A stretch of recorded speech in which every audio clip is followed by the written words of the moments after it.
یا state react کرتی ہے, ریاستی ادارے حرکت میں آتے ہیں, اس کے کانٹریری البتہ کئی ویڈیوز نظر سے گزری ہیں. اچھا میں ذرا ناصر شاہ صاحب کو بھی اس میں شامل کرتا ہوں. اس پہ سیاست آخری بات یہ ہے کہ اس پہ ہم سیاست نہ کریں, پاکستان کو بچائیں, پاکستان کی بھلائی کی کو بات کریں. بالکل ٹھیک ہے. اچھا اس میں ناصر حسین شاہ صاحب یہ جو صورتحال ہے اس میں کیا یہ ساری صورتحال کا پاکستان کے ہر شہری کو پتہ ہے؟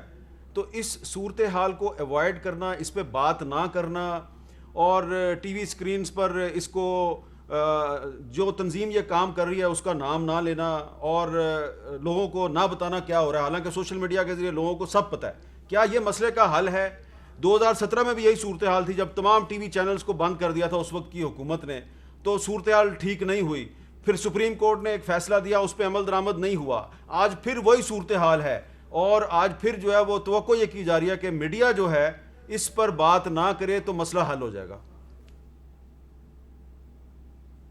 بسم اللہ الرحمن الرحیم. اللہم صلی علی محمد و آل محمد. السلام علیکم. دیکھیں میر صاحب, ایک تو یہ حقیقت ہے کہ ناموس رسول پر, حضور اکرم صلی اللہ علیہ وآلہ وسلم پر ہم سب کی جانیں فدا, اور ہم سب کے لیے ہی یہ ہے لمحہ فکریہ کہ جس طرح جو فرانس والا ہوا یا جو بھی ہوا ہے فرینچ گورنمنٹ کا, ہم سب کے دل دکھی بھی ہیں اور ہم سب ان کے ساتھ ہیں ویسے, لیکن جو یہ طریقہ کار ہے جس طرح لوگوں کو تکلیف میں ڈالا گیا ہے یہ بالکل مناسب نہیں ہے.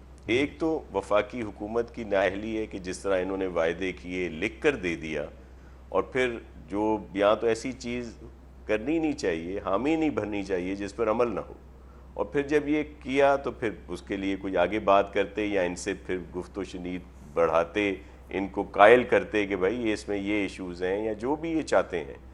پھر جس طرح ان کی طرف سے ایکٹ ہوا ہے وہ انتہائی جو ہے قابل مذمت ہے. بلکہ یہاں پہ میری خود کچھ ان کے لوگوں سے بات ہوئی, میں نے انہیں ریکویسٹ کی کہ آپ بالکل اگر آپ احتجاج کرنا چاہتے ہیں, آپ دھرنا دینا چاہتے ہیں تو آپ کو ہم فیسلیٹیٹ کرتے ہیں, آپ ایک سائڈ پہ بیٹھ جائیں, اپنا جو ہے اپنا وہ کرا دیں, جو بھی آپ کا ایک قسم کا پروٹیسٹ ہے وہ ہو جائے گا, ہر جگہ پہ آ جائے گی بات آپ کی. لیکن روڈوں کی آرٹریز بند کرنا, دیکھیں جس میں ایمبولینس میں لوگ تھے, دیگر چیزیں تھیں, اب یہ سب وہ لوگ ہیں جو ان کی اس بات میں متفق ہیں. مجھے بتائیں کون وہ مسلمان ہے یا مسلمان نہ بھی ہو, حضور کی عزت تمام مذاہب میں ہے, سب لوگ کرتے ہیں, تو وہ جو لوگ پریشان ہوتے ہیں اب ان کا کیا رد عمل ہوگا؟ اچھا اب یہ صورتحال یہ اپنے ہی جو ان کے ہمدرد ہیں اس بات کے یا اس میں کر رہے ہیں, تو میں آپ کے ذریعے اپیل کرتا ہوں کہ آج رمضان کا چاند نظر آ گیا ہے, آج عبادت کی رات ہے, خیر کی رات ہے, تو یہ اس طرح کے پروٹیسٹ نہ کریں, بلکہ اگر انہوں نے بیٹھنا ہے احتجاج کرنا ہے ایک سائٹ پہ بیٹھیں. شاہ صاحب یہ جو آپ شاہ صاحب آپ جو اپیل کر رہے ہیں, اس اپیل میں میرا خیال ہے اعظم نذیر تارڑ صاحب بھی شامل ہیں, اس میں فرح حبیب صاحب بھی شامل ہیں, ہم سب شامل ہیں کہ رمضان سے ایک دن پہلے حکومت اور اپوزیشن مشترکہ طور پہ اپیل کر رہی ہے کہ یہ جو سڑکیں بند کی ہوئی ہیں ان کو کھول دیں. لیکن فرح حبیب صاحب ایک سوال اب میرا آپ سے یہ ہے کہ جب 2017 میں یہی کچھ ہو رہا تھا تو اس وقت تو شیخ رشید صاحب بھی ان کے ساتھ تھے اور بہت سی جو سیاسی شخصیات ہیں وہ جا کے فیض آباد میں ان کے ساتھ ملے ہوئے تھے. آپ دیکھیں ایک چینج تو ہے جو پازیٹیو ہے کہ آج کی جو اپوزیشن ہے وہ اس معاملے پر پوائنٹ سکورنگ نہیں کر رہی اور وہ کہہ رہی ہے کہ ملک میں قانون کی بالادستی ہونی چاہیے. دیکھیں میں سمجھتا ہوں کہ ظاہری بات ہے, ملک ہے تو ہم ہیں, اور جو ملک کے اندر رہنے والے لوگ ہیں ان سے میرے خیال میں سب ان سے پیار کرتے ہیں, اور یقیناً لوگوں کو تکلیف ہے, اور خاص طور کے اوپر جو آپ نے کہا جو مشکلات سامنے آئیں ہاسپٹلز میں, جو ہے وہ مریض اگر کوئی ایمرجنسی میں جاتا ہے وہ پھنس گئے ہیں, کووڈ کے دوران آکسیجن کی کمی کا سامنا آیا, بے شمار چیزیں سامنے آئی, لوگ بیچارے جو دوسرے شہروں سے دوسرے کسی شہر میں ٹریول کر رہے تھے وہ پھنس گئے. کل بے شمار لوگوں کو بڑی تعداد کے اندر اس کے اندر مشکلات سامنے آئیں, جو ہماری لا انفورسمنٹ ایجنسیز ہیں جس طریقے سے ان کو زخمی کیا گیا, یہ تمام چیزیں سامنے آئیں. لیکن دیکھیں معاملہ یہ ہے کہ اگر کسی چیز کے اوپر ایک کنسنسس بنتا ہے تو اچھی چیز ہے, تو یہ کنسنسس بن گیا نا, یہی اب آج حکومت اور اپوزیشن مل کر اپیل کر رہی ہے کہ سڑکیں کھولو. دیکھیں یہی جمہوریت کا حسن ہے, اور میں نے جیسے آپ کو پہلے کہا کہ تمام لوگ, کوئی بھی اس چیز کی حمایت نہیں کرے گا جہاں تک رہی بات نبی پاک صلی اللہ علیہ وسلم کی ناموس کے حوالے سے، اس کے اوپر سب قائل ہیں، کوئی بھی اس چیز کو جو ہے وہ بڑھاوا نہیں دینا چاہتا. یہاں پر اگر کسی کو اختلاف ہے تو وہ طریقہ کار کے اوپر اختلاف ہے، ناموس کے اوپر کسی کو کوئی اختلاف نہیں. جی بالکل ٹھیک ہے. اعظم نذیر تارڑ صاحب، آج سندھ ہائی کورٹ کے ایک جج ہیں جسٹس کے آغا صاحب، انہوں نے بھی قانون کی بالادستی کے حوالے سے کچھ باتیں کی ہیں. وہ کہہ رہے ہیں جی لاپتہ افراد کے حوالے سے ایک کیس کی سماعت کے دوران وہ کہہ رہے تھے کہ جو کچھ ملک میں ہو رہا ہے ویسا لاطینی امریکہ اور عالمی جنگوں میں بھی نہیں ہوا، اور ملک میں شہریوں کی گمشدگی ایک سنگین مسئلہ ہے. شہریوں کی گمشدگی کے معاملے کو نظر انداز نہیں کیا جا سکتا. یہ معاملہ قانونی نہیں بلکہ انسانی حقوق کا ہے. شہریوں کی گمشدگی 1973 کے آئین اور اسلامی قوانین کے بھی خلاف ورزی ہے. میرا موضوع جو ہے وہ لاپتہ افراد نہیں ہے، لیکن موضوع یہ ہے کہ پاکستان میں قانون کو ایک تماشا بنا دیا گیا ہے، ایک مذاق بنا دیا گیا ہے. بینگ اے لائر، ایک کانسٹیٹیوشنل ایکسپرٹ کے، آپ کیا سمجھتے ہیں کہ ان ایشوز پہ حکومت اور اپوزیشن آج متفق ہو کر کوئی مشترکہ لائحہ عمل بنانے کی پوزیشن میں ہے؟ میں نے تو جہاں پہ بات ختم کی تھی میں وہیں سے شروع کروں گا. میر صاحب، پاکستان ہے تو ہم سب ہیں، یہ جینون ایشوز ہیں ہمارے، اور ان پہ ہمیں کھل کے بات کرنی چاہیے. یہ جو ٹیپ چل جاتی ہے اور پھر کاٹ دی جاتی ہے، اس سینسر سے ہمیں نکلنا چاہیے. یہ معاملات تب تک حل نہیں ہوں گے جب تک ہم ڈائیلاگ نہیں کریں گے، اور ڈائیلاگ کی سب سے اچھی جگہ میری نظر میں پارلیمان کا فلور ہے. قومی اسمبلی اور سینٹ میں بنیادی طور پہ یہ ادارے جو ہیں، اسی لیے کہتے ہیں کہ یہ مدر آف انسٹیٹیوشنز ہے جمہوری نظام میں، پارلیمانی نظام میں. وہاں پہ یہ باتیں ہونی چاہیے اور سیاست سے ہٹ کے ہونی چاہیے. میں نے جو بات پہلے عرض کی تھی کہ سب سے پہلے ہمیں اپنے رویے درست کرنے کی ضرورت ہے. اگر سٹیٹ آرگنز اپنے اپنے سفیر میں اپنے اپنے دائرے میں رہ کے کام کرنا شروع کریں اور وہ سمجھیں کہ ہم نے جو حلف اٹھائے ہوئے ہیں آئین پاکستان کے تحت، جو عدلیہ کا حلف ہے، جو افواج پاکستان کا حلف ہے، جو سیاسی رہنماؤں کا، وزیر اعظم اور وزراء کا حلف ہے، جو ایم این ایز اور سینیٹرز کا حلف ہے، میر صاحب ہم صرف اس کی پاسداری کر جائے سارا کچھ ٹھیک ہو جائے گا. یہ جو منافقت اور دو رخی ہے کہ ہم اپنے پہ لاگو نہیں کرنا چاہتے اور دوسرے کو ٹھیک کرنا چاہتے ہیں، یہ کلچر چینج کرنا پڑے گا. بالکل صحیح کہا آپ نے. یہ مسئلہ آج کا نہیں ہے، یہ 70 سال کا ہے. اچھا، اس پہ ناصر حسین شاہ صاحب، 70 سال کا مسئلہ ہے.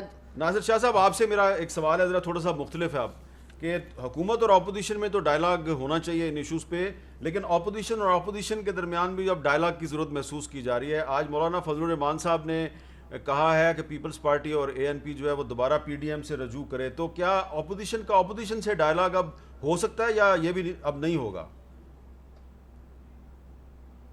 دیکھیں، پولیٹیکلی طور پر بالکل ڈائلاگ ہو سکتا ہے، اور ظاہر ہے دیکھیں میں تو بڑا پر امید ہوں سیاسی ورکر ہونے کی حیثیت سے کہ ہم سب کو ساتھ ہونا پڑے گا. ویسے بھی کوئی ہمارے تعلقات اتنے اچھے نہیں ہیں نا، نون لیگ ہو جائے، دیگر جماعتیں ہم ایک دوسرے کے خلاف رہے ہیں، یہ کیسز ہمارے خلاف کس نے بنائے تھے، ساری چیزیں ہیں. لیکن موجودہ وفاقی حکومت سے جان چھڑانے کے لیے جو ایک جس کو بڑی برائی سمجھتے ہیں ہم لوگ، وہ ہم نے ایک دوسرے کو چھوٹی برائیاں سمجھ کر قبول کیا ہے. تو اب بھی یہ اس طرح کی تلخیاں دیگر چیزیں ہوتی ہیں. میں صرف ایک عرض کروں گا کہ جو ہم ایک تو ہماری لیڈرشپ ہے نا، چیئرمین بلاول بھٹو زرداری صاحب ہیں، مولانا صاحب ہیں، میاں نواز شریف صاحب ہیں، میاں شہباز شریف صاحب ہیں، اے این پی کے لیڈر صاحبان ہیں، دیگر پارٹیوں کے، وہ آپس میں خود بات کر لیں.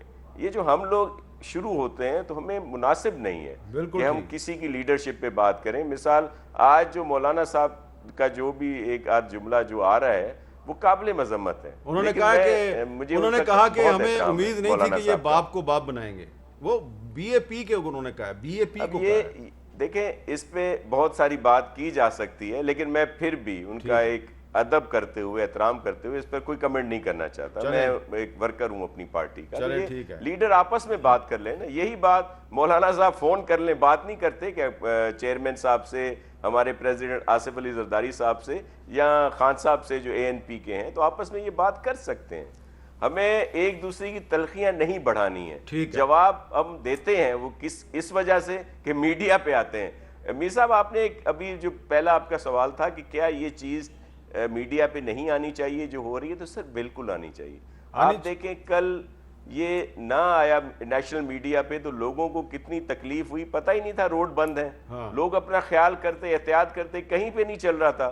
بعد میں کچھ چینلز پہ ضرور چلا ہے کہ یہ ہو رہا ہے جی فلانا روڈ بند ہے، لیکن اگر یہ آگاہی ہوتی تو کم از کم لوگ جو ہیں، فیملیز جو ہیں، اس طرح پریشان نہ ہوتے شاہ جس صاحب طرح کل یہ بات جو ہے نا آپ کی ہوئے ہیں. یہ بڑی اہم بات ہے کہ نیشنل انٹرسٹ کے نام پہ، قومی مفاد کے نام پہ عوام کو انفارمیشن سے محروم رکھنا، ان کو آگاہی نہ دینا، یہ بہت ظلم کی بات ہوتی ہے. تو میڈیا کا کام ہوتا ہے خبر دینا، لیکن میڈیا سے یہ توقع نہ کی جائے کہ ایک ملک کے مختلف شہروں میں کچھ ایک کام ہو رہا ہے، ایک خوشگوار صورتحال ہے، تو میڈیا بالکل اپنی قوم کو بے خبر رکھے اور وہ سوشل میڈیا پہ ڈیپینڈ کریں اور وہ غیر ملکی میڈیا کے ذریعے ان کو خبروں کا پتہ چلے.